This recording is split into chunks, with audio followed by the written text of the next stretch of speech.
Hello everyone, Ashwini here. Welcome back to my channel. तुम्ही माझे videos बघताय ते तुम्हाला आवडतायत याबद्दल मी तुमची खूप आभारी आहे. आपण याच्या पाठीमागं बघितलं काय तर चिन्हांचे नियम, चिन्हांचा आपल्या गणितावर होणारा परिणाम. त्याच्यानंतर काही बघितलं आपण अपूर्णांक, त्यांची बेरीज, वजाबाकी, गुणाकार, भागाकार. ठीक आहे. अपूर्णांक हा खूप सुंदर टॉपिक आहे. ह्याच्यामध्ये आपण बेरीज, वजाबाकी, गुणाकार, भागाकार जेव्हा करतो तेव्हा लास्ट स्टेप मध्ये आपण काय बघितलं तर आपण त्याला संक्षिप्त रूप देण्याचा प्रयत्न करतो. म्हणजे आपलं जे फायनल आन्सर असणार आहे ते अगदीच म्हणजे मूळ संख्या किंवा अंशछेद स्वरूपामध्ये भाग न जाणारी उत्तर अशा पद्धतीने येतं. ठीक आहे. पण ते करण्यासाठी आपल्याला काय करावं लागतो तर बाबा कितीने भाग जातो, 2ने जातो, 3ने जातो किंवा संक्षिप्त रूप कसं देता येईल याबद्दल आपण विचार करत असतो. ठीक आहे. पण हे करण्यासाठी जर आपल्याला कसोट्या माहित असतील, म्हणजे 2ची कसोटी, 3ची कसोटी, हे जर आपल्याला माहित असेल तर आपण ती गोष्ट फार पटकन करू शकतो. पण आजच्या व्हिडिओमध्ये घेऊन आलो आहोत विभाज्यतेच्या कसोट्या. म्हणजे काय तर एखाद्या संख्येला निशेष भाग कोणत्या संख्येने जाऊ शकतो हे जेव्हा आपल्याला पाहावं लागतं तेव्हा कसोट्या तिथं वापरून बघाव्या लागतात. निशेष भाग म्हणजे काय तर भाग घालवल्यानंतर बाकी आपली शून्य येते तेव्हा म्हणायचं की तो निशेष भाग गेलेला आहे असं. ठीक आहे. तर चला तर मग चालू करूया विभाज्यतेच्या कसोट्या. पहिली कसोटी आपली असणार आहे ती 2ची कसोटी. ज्या संख्येच्या एकक स्थानी 0, 2, 4, 6, 8 हे अंक असतील त्या संख्येला 2ने निशेष भाग जातो. किंवा आपण असंही म्हणू शकतो की प्रत्येक समसंख्येला 2ने भाग जातो. ठीक आहे. 2ची कसोटी किती सोपी आहे बघा. म्हणजे एखादा अंक, म्हणजे आपण जर घेतलो 32 घेतलं, 32 घेतलं, 50 घेतलं किंवा समजा 38 घेतलं किंवा एखादी मोठी संख्या म्हणजे 4220 ही जर एवढी मोठी संख्या घेतली आणि आपल्याला जर कळायचं असेल या संख्येला 2ने भाग जातो का तर एकक स्थानी काय आहे 0. मग आपल्या कसोटीमध्ये 0 आहे का तर आहे. मग या संख्येला 2ने भाग जातो. इतकं सोपं आहे हे. म्हणजे एखादी मोठ्यातली मोठ्या संख्येला जर आपल्याला फाइंड आउट करायचं असेल की त्या संख्येला कशाने भाग जातो तर आपण कसोट्यांचा वापर इथं करू शकतो. दुसरी आहे कसोटी ती 3ची कसोटी. 3ची कसोटी कशी आहे बघा. ज्या संख्येमधील सर्व अंकांच्या बेरजेला जर 3ने भाग जात असेल तर त्या संख्येला 3ने भाग जातो. म्हणजे आलं का लक्षात. म्हणजे एखादी संख्या, आता समजा हीच आपण संख्या घेऊ, 4220 ही संख्या आहे. ठीक आहे. या संख्येला 3ने भाग जातो का कसं बघायचं तर याच्यामध्ये किती अंक आहेत तर 4 अंक आहेत. या 4 अंकांची बेरीज करायची. 4 आणि 2 6 आणि 2 8. 8ला 3ने भाग जातो का, 3च्या पाड्यामध्ये 8 आहे का तर नाहीये. 3च्या पाड्यामध्ये 9 आहे तर 8 नाहीये. म्हणजे या संख्येला 3ने भाग जात नाही. अजून एखादी संख्या बघू आपण. 5235 ही एक संख्या आहे. ठीक आहे. या संख्येला 3ने भाग जातो का तर कसं बघायचं तर यांच्या अंकांची बेरीज करायची. 5 आणि 2 7 आणि 3 10 आणि 5 15. 15ला 3ने भाग जातो का, 3 5 15. म्हणजे 15ला 3ने भाग जातो म्हणजे या संख्येला जातो. बर, आता ही कसोटी आपण क्रॉस चेक करून बघू.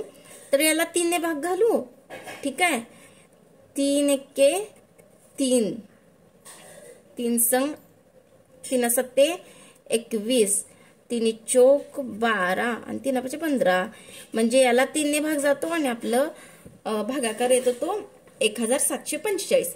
म्हणजे काय थोडक्यात तर अंकांच्या बेरजेला जर 3ने भाग जात असेल तर त्या संख्येला 3ने भाग जातो. जर अंकांच्या बेरजेला 3ने भाग जात नसेल तर त्या संख्येला 3ने भाग जात नाही.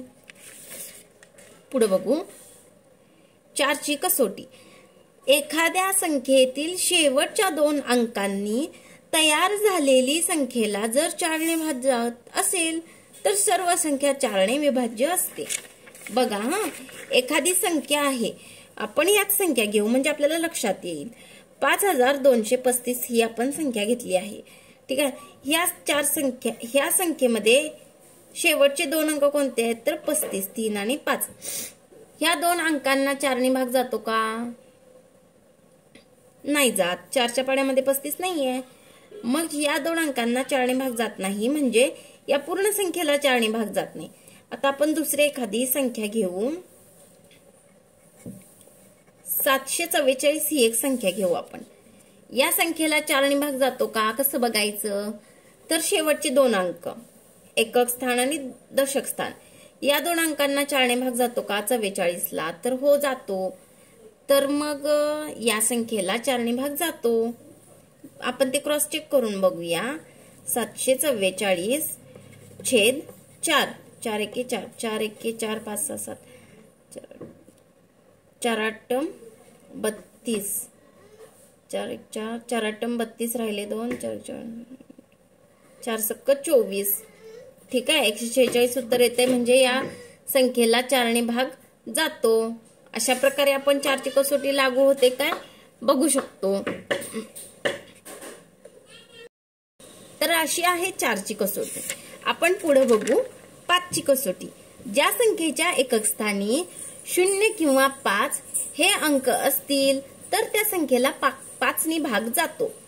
ठीक आहे, बघा, एकक स्थानी 0 किंवा 5 या दोन अंक असतील तर त्या संख्येला 5 ने भाग जातो. जे हे किती सोपंच आहे बघा. म्हणजे आपण इथं 4220 ला जर 5 ने भाग जातो का बघायचं असेल तर एकक स्थानी काय आहे 0 आहे, म्हणजे या संख्येला 5 ने भाग जातो. ठीक आहे, किंवा 25 ला 5 ने भाग जातो का? हो, जातो, ऑफकोर्स जातो, कारण याच्या एकक स्थानी काय आहे 5 आहे. ठीक आहे, आता 6ची कसोटी बघा. ज्या संख्येला 2 आणि 3 ने भाग जातो त्या संख्येला 6 ने निशेष भाग जातो. म्हणजे लक्षात आलं काय बघा. 6 ही संख्या कशी तयार होते? 6 ही संख्या कशी तयार होते?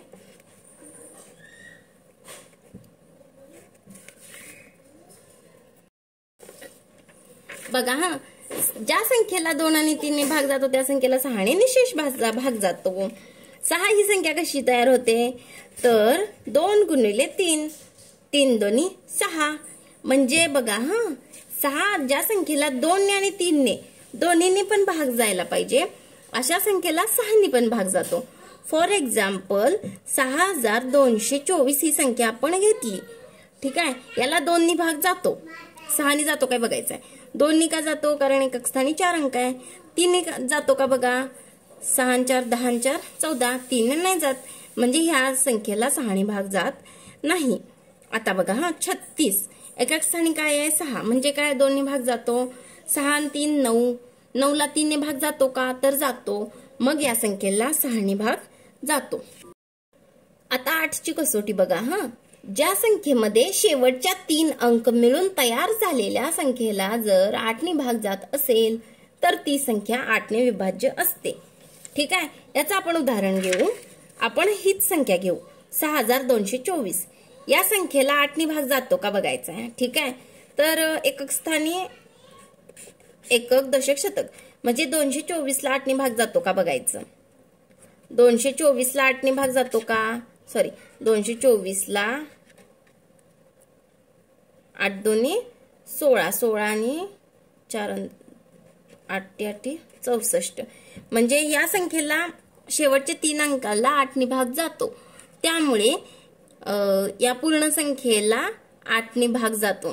तर फक्त या पूर्ण संख्येला नाही, आपण जर याच्या पुढे 6 2 3 1 4 म्हणजे एवढी मोठी जरी संख्या केली आणि जरी आपल्याला विचारलं की या संख्येला या 3 आणि 3 6 3 या 9 अंकी संख्येला 8 ने भाग जातो का? तर जातो.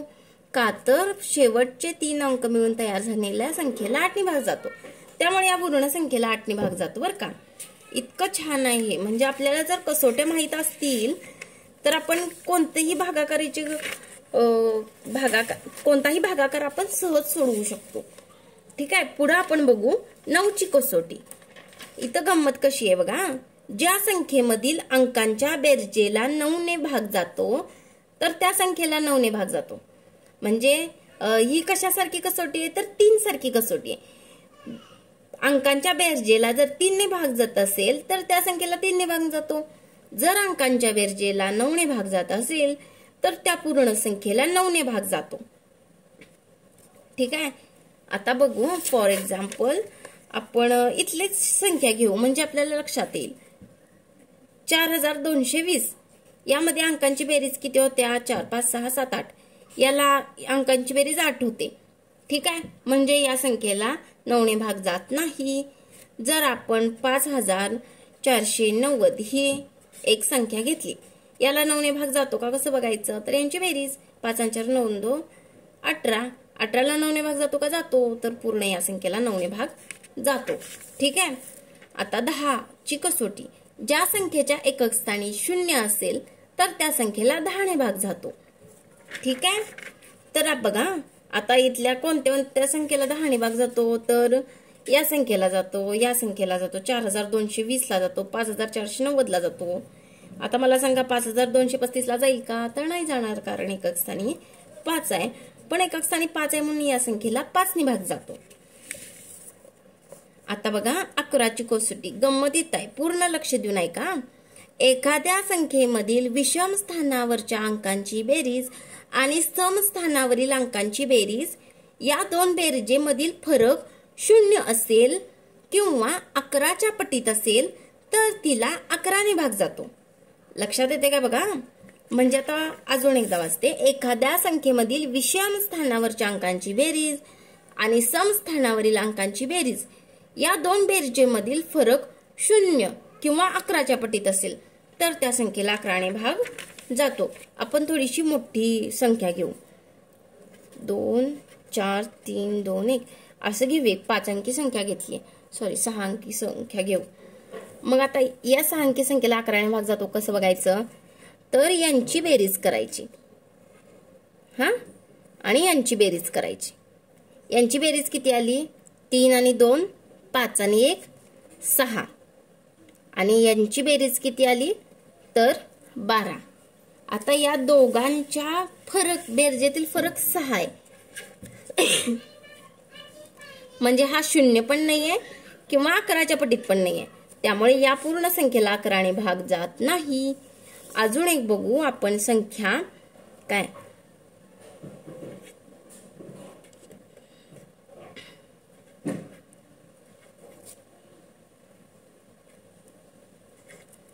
ही एक संख्या बघू. विषम स्थानावरचे अंक, समस्थानावरचे अंक. हे 4 आणि 9 ते आणि 0 13 आणि इकडचे 5 आणि 3 8 आणि 2 10. यांचा फरक आहे 3. 3 ला 3 आहे म्हणजे याला 0 पण नाही आणि किंवा 11च्या पटीत पण नाही. म्हणून या संख्येला 11 ने भाग जात नाही. पण आपण थोडंसं ऍडजस्ट करू. आपण ऍडजस्ट करून इथं 5 आकडा टाकू. 5 आणि बघा मग आता संख्या कशी तयार होणार? तर 3 4 5 9 5 0 अशी ही एक संख्या आहे. याला 11 ने भाग जातो का आपल्याला बघायचं आहे. 5 यांची बेरीज किती आली? आता 13 आली. 5 आणि 5 10 आणि 3 13 आणि 9 आणि 4 आणि 0 किती? 13. दोघांच्यातला फरक आहे तो 0 म्हणजे या संख्येला 11 ने भाग जातो. आलं लक्षात? आता 12 ची कसोटी. तर 12 ची कसोटी बघा. जर एखाद्या संख्येला 3 ने आणि 4 ने भाग जात असेल तर त्या संख्येला 12 ने भाग जातो. म्हणजे बघा 12 ही संख्या कशी तयार होते? 12 ही संख्या कशी तयार होते? तर 4 आणि 3. 4 गुणिले 3 बरोबर 12. मग एखाद्या संख्येला आपण 4 ची कसोटी लागू होते काय बघायचं. ठीक आहे. आणि 3 ची कसोटी पण लागू होते काय बघायचं. जर या दोन कसोट्या लागू होत असतील तर त्या संख्येला 12 ने भाग जातोच जातो. कसा वाटला आजचा व्हिडिओ तुम्हाला? आणि विभाज्यतेच्या कसोट्या जर आपल्याला येत असतील, त्या आपल्या पाठ असतील तर आपण भागाकाराची उदाहरणं खूप छान पद्धतीने सोडवू शकतो. किंवा एखाद्या अपूर्णांकाला संक्षिप्त रूप देताना आपल्याला अजिबात अडचणी येत नाहीत. त्यामुळे विभाज्यतेच्या कसोट्या तुम्ही पाठ करून ठेवा. फार सोपं आहे. एकदा एक रिव्हिजन म्हणून सांगते. 2 च्या कसोटीमध्ये 0 2 4 6 8 या संख्या असतील तर ठीक आहे. 3 ची कसोटी आणि 9 ची कसोटी कंबाईन मध्ये अंकांच्या बेरजेला जर 3 ने भाग जात असेल तर त्या पूर्ण संख्येला 3ने भाग जातो. अंकांच्या बेरजेला जर 9ने भाग जात असेल तर पूर्ण संख्येला 9ने भाग जातो. 10ची कसोटी एकक स्थानी 0 असेल तर 5ची कसोटी 0 आणि 5 असेल तर फार सोपं आहे. 3ची कसोटी जी असणार आहे, 2ची कसोटी जी असणार आहे त्या 2 लागू होत असल्या तर 6ची कसोटी, कारण 6 संख्या कशी तयार होते तर 3 आणि 2 ही संख्या मिळून 6 संख्या तयार होते. आता बघा 12ची कसोटीमध्ये कसं 4 आणि 3 या 2 संख्या मिळून 12ची कसोटी तयार होते. ठीक आहे, 4 त्रिकम 12 म्हणजे 3 आणि 4 जर या संख्यांची कसोटी त्या संख्येला लागू झाली तर त्या संख्येला 12ची कसोटी सुद्धा लागू होते. इतकं सोपं आहे ते. त्यामुळे पूर्ण व्हिडिओ शेवटपर्यंत नक्की पहा. आणि कसा वाटला मला सांगा. कमेंट्समध्ये काही अडचणी असतील तर त्याही सांगा. ठीक आहे, तुम्ही माझा व्हिडिओ इथपर्यंत बघताय त्याबद्दल मी खूप कृतज्ञ आहे. थँक्यू. बाय.